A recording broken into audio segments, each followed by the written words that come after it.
नमस्कार दोस्तों, आप देख रहे हैं माही ऑफिशियल मिर्च मसाला। हमारे चैनल में आपका स्वागत है। सोमनाथ भगवान शिव आप सब पर कृपा बनाए रखें। हमारे चैनल को सब्सक्राइब कर देखें सोमनाथ भगवान शिव की कथा और महिमा। शिव पुराण में अलग अलग ज्योतिर्लिंगों के उनके महत्व और प्रकाट्य का वर्णन मिलता है। भगवान शिव के 12 ज्योतिर्लिंग के बारे में तो आपने ज़रूर सुना होगा और देखा होगा। इनमें से प्रथम ज्योतिर्लिंग सोमनाथ जी हैं। आज हम उनकी स्थापना और प्राकट्य के विषय में चर्चा करेंगे। शिव पुराण के कोटि संहिता में बताया गया है कि प्रजापति दक्ष ने अपनी 27 कन्याओं का विवाह चंद्रदेव के साथ किया था। चंद्रदेव को पाकर वे कन्याएं अपने आप को सौभाग्यशाली समझती थीं तथा चंद्रमा भी उन्हें पाकर सुशोभित होने लगे थे।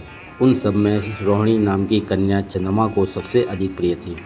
इस भेदभाव से दूसरी स्त्रियां बहुत दुखी होती थीं। तब वो अपने पिता की शरण में गईं और सारी बात अपने पिता को बताया। यह सब सुनकर दक्ष भी बहुत दुखी हुए और चंद्रमा के पास आकर शांतिपूर्वक बोले, हे चंद्रमा, आप उत्तम कुल में जन्मे हो। तुम्हारे आश्रम में रहने वाली जितनी स्त्रियां हैं उनके लिए मन में इतना भेदभाव क्यों है? तुम किसी को अधिक और किसी को कम प्रेम क्यों करते हो? अब तक जो किया है वह सब ठीक है, पर अब ऐसा बिल्कुल ना करना। ऐसी प्रार्थना कर दक्ष अपने घर वापस हो गए। उन्हें पूर्ण निश्चय हो गया कि अब चंद्रदेव ऐसा नहीं करेंगे और अब ऐसा नहीं होगा।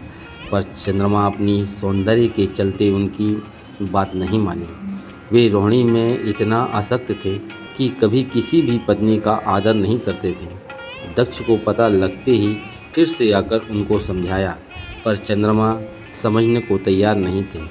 दक्ष के बहुत समझाने पर भी जब नहीं माने तब दक्ष बोले, चंद्रमा सुनो, मैं कई बार प्रार्थना कर चुका हूँ पर तुमने मेरी कोई बात नहीं मानी। इसलिए मैं तुम्हें श्राप देता हूँ कि तुम्हें क्षय रोग हो जाए।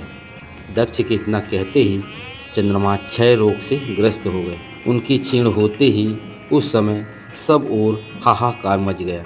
सब देवता ऋषि कहने लगे, अब क्या होगा? चंद्रमा कैसे ठीक होंगे? इस बात से सब गंभीर थे। चंद्रमा ने सभी देवी देवताओं और ऋषियों की अपनी अवस्था से अवगत कराया। तब सभी देवी देवता ऋषिगण ब्रह्मा जी की शरण में गए।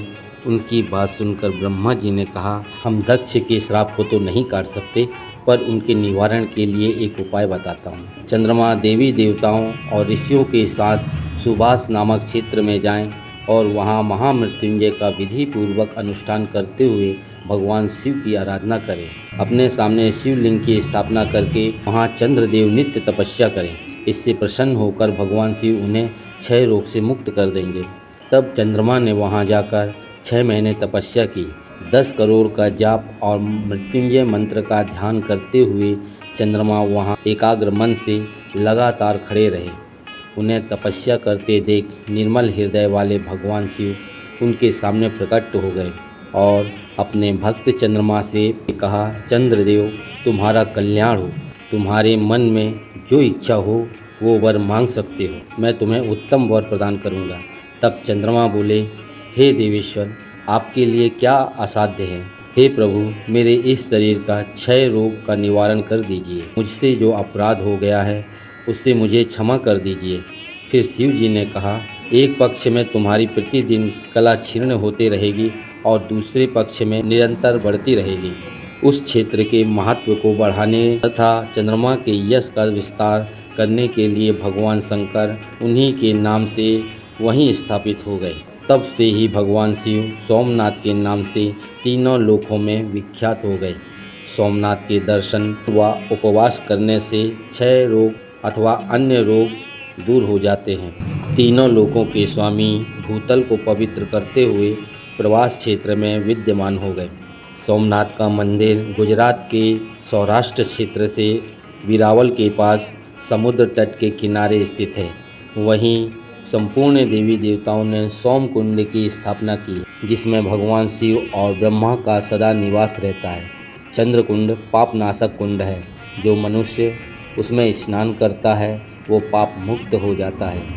6 आदि असाध्य रोग 6 माह तक लगातार स्नान करने से दूर हो जाते हैं और उधर चंद्रमा निरोग होकर अपना कार्यभार संभालने लगे।